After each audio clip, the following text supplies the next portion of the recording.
ವಿವೇಕಾನಂದರು ಅಗಾಧ ಜ್ಞಾನಶಕ್ತಿ ಸಂಪನ್ನರಾಗಿದ್ರು ಎಂದು ಚಳ್ಳಕೆರೆಯ ಶ್ರೀ ಶಾರದಾಶ್ರಮದ ಅಧ್ಯಕ್ಷರಾದ ಮಾತಾಜಿ ತ್ಯಾಗಮಯ್ಯವರು ತಿಳಿಸಿದ್ದಾರೆ.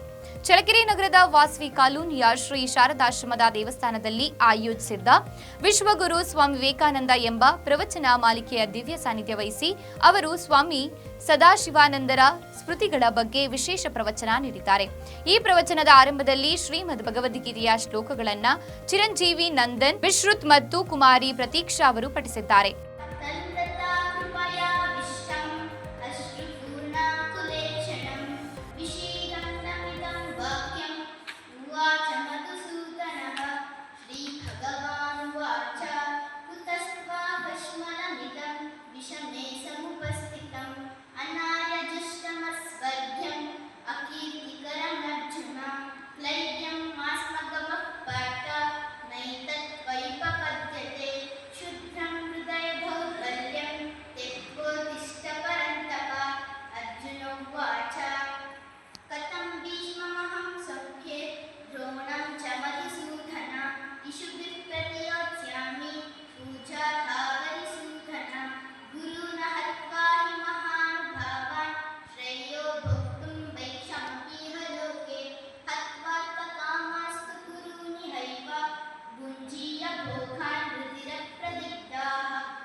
ಈ ಸತ್ಸಂಗದ ಪ್ರಯುಕ್ತ ಶ್ರೀ ಶಾರದಾಶ್ರಮದ ಸದ್ಭಕ್ತರಿಂದ ಸಾಮೂಹಿಕ ಭಜನೆ ಮತ್ತು ಆರತಿ ನಡೆಯಿತು. ಈ ಸತ್ಸಂಗದ ಸಭೆಯಲ್ಲಿ ಸದ್ಭಕ್ತರಾದ ಎಂ ಲಕ್ಷ್ಮಿ, ಸರಸ್ವತಮ್ಮ, ಗೋವಿಂದರಾಜು, ರತ್ನಮ್ಮ, ಚನ್ನಬಸಪ್ಪ, ಗೀತಾ, ನಾಗರಾಜ್, ಯತೀಶ್, ಎಂ ಸಿದ್ದಾಪುರ, ಯಶೋಧ, ಪ್ರಕಾಶ್, ಭಾರತಿ, ಪಂಕಜ, ಚೆನ್ನಪ್ಪ, ಮಾಣಿಕ್ಯ ಸತ್ಯನಾರಾಯಣ, ಗೀತಾ, ವೆಂಕಟೇಶ್ ರೆಡ್ಡಿ, ಚೇತನ್, ಉಷಾ, ಶ್ರೀನಿವಾಸ್, ದೀಪ, ರಾಘವೇಂದ್ರ, ವೀಣಾ, ಮಂಜುನಾಥ್, ವಿದ್ಯಾ ಸೇರಿದಂತೆ ಸದ್ಭಕ್ತರು ಭಾಗವಹಿಸಿದರು. ಆನಂದಜಿಯವರು ಕಾಳಿಕೃಷ್ಣ ಠಾಕೂರ್ ಎಂಬ ಭಕ್ತನ ಮನೆಯಲ್ಲಿ ಉಳ್ಕೊಂಡಿದ್ದಾರೆ. ಅಲ್ಲಿ ಅವರು ಒಂದು ಕೋಣೆಯಲ್ಲಿ ಕುಳಿತುಕೊಂಡಿದ್ದಾರೆ. ಎದುರುಗಡೆ ಎಲ್ಲ ಭಕ್ತರು, ಶಿಷ್ಯರು, ಅಭಿಮಾನಿಗಳು ಕುಳಿತುಕೊಂಡಿದ್ದಾರೆ. ಸ್ವಾಮಿ ವಿವೇಕಾನಂದರು ಅವತ್ತು ಹಾಸ್ಯ ಮಾಡುವ ಭಾವದಲ್ಲಿ ಇದ್ದಾರೆ. ಅದಕ್ಕೆ ಅವರು ಸ್ವಾಮಿ ಶಿವಾನಂದ ಹತ್ರ ಹೇಳ್ತಾರೆ, ಏನಂತೀಯ, ನನ್ನನ್ನು ರಾಕ್ಷಸರ ಗುರು ಅಂತ ಕರೆಯೋಳ್ವಾ ಅಂತ ಹೇಳ್ತಾ ಇದ್ದಾರೆ. ನಾನು ಶುಕ್ರಾಚಾರ್ಯ ಅಲ್ವಾ ಅಂತ ಹೇಳ್ತಿದ್ದಾರೆ.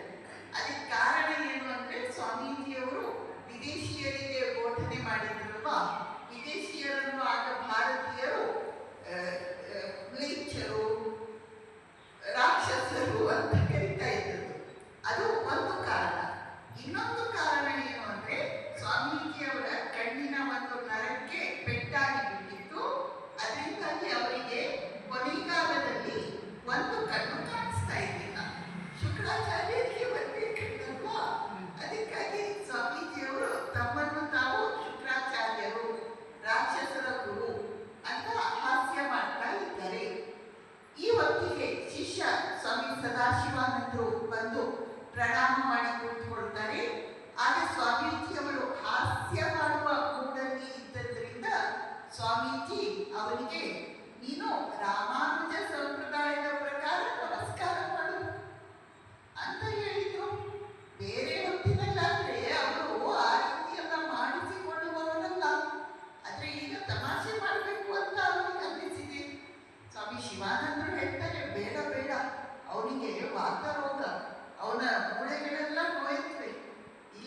ಅದರಿಂದ ಅವನಿಗೆ ಒಳ್ಳೆಯದಾಗುತ್ತೆ ಮಾಡಿ ಅಂತ ಸ್ವಾಮಿ ವಿವೇಕಾನಂದರು ಹೇಳಿದರು.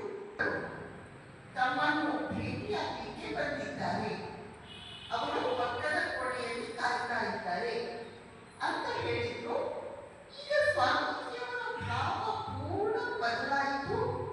ಅವರು ಗಂಭೀರ ಮೂರ್ತಿಯಾದರು. ನಡೆದುಕೊಂಡು ಪಕ್ಕದ ಕೋಣೆಗೆ ಹೋಗ್ತಾರೆ. ಅಲ್ಲಿ ನೋಡಿದ್ರೆ ಕೇದಾರನಾಥ ದೇವಸ್ಥಾನದ ಪ್ರಧಾನ ಮಹಂತರು, ಅವರಿಗೆ 80 ವರ್ಷ ವಯಸ್ಸು, ಅವರು ಸನ್ಯಾಸಿ, ಅವರು ಬಂದಿದ್ದಾರೆ. ಅವರು ಸ್ವಾಮೀಜಿಯವರಿಗೆ ನಮೋ ನಾರಾಯಣಾಯ ಅಂತ ಹೇಳಿ, ಯಾವಾಗಲೂ ಇಬ್ಬರು ಸನ್ಯಾಸಿಗಳು ಪರಸ್ಪರ ಭೇಟಿಯಾದಾಗ ಓಂ ನಮೋ ನಾರಾಯಣಾಯ ಅಂತ ಪರಸ್ಪರ ಟ್ವೀಟ್ ಮಾಡೋದು. ಹೇಗೆ ನಾವು ಜಯ ಕೃಷ್ಣ ಅಂತ ಹೇಳ್ತೇವೋ ಆ ರೀತಿ ಓಂ ನಮೋ ನಾರಾಯಣ ಬಂದು ಬಿಡುತ್ತೆ. ಅವರು ಸಮಾಧಿಯಲ್ಲಿ ಲೀನರಾಗಿ ಬಿಡ್ತಾರೆ. ಶ್ರೀರಾಮಕೃಷ್ಣರು ಹೇಳಿದ್ರು, ನರೇಂದ್ರನ ಒಳಗಡೆ ಶಿವ ಇದ್ದಾನೆ. ಆ ಮಾತು ಸತ್ಯವಾಯಿತು. ಸ್ವಾಮೀಜಿ ಸಮಾಧಿ ಸ್ಥಿತಿಯಲ್ಲಿ ಕೆಲವು ನಿಮಿಷ ನಿಂತಿದ್ದು ಆ ಒಂದು ಅದ್ಭುತ ದೃಶ್ಯವನ್ನು ನೋಡುವ ಭಾಗ್ಯ ಸುತ್ತಮುತ್ತಲಿನ ಶಿಷ್ಯರ ಪಾಲಿನದಾಗಿತ್ತು.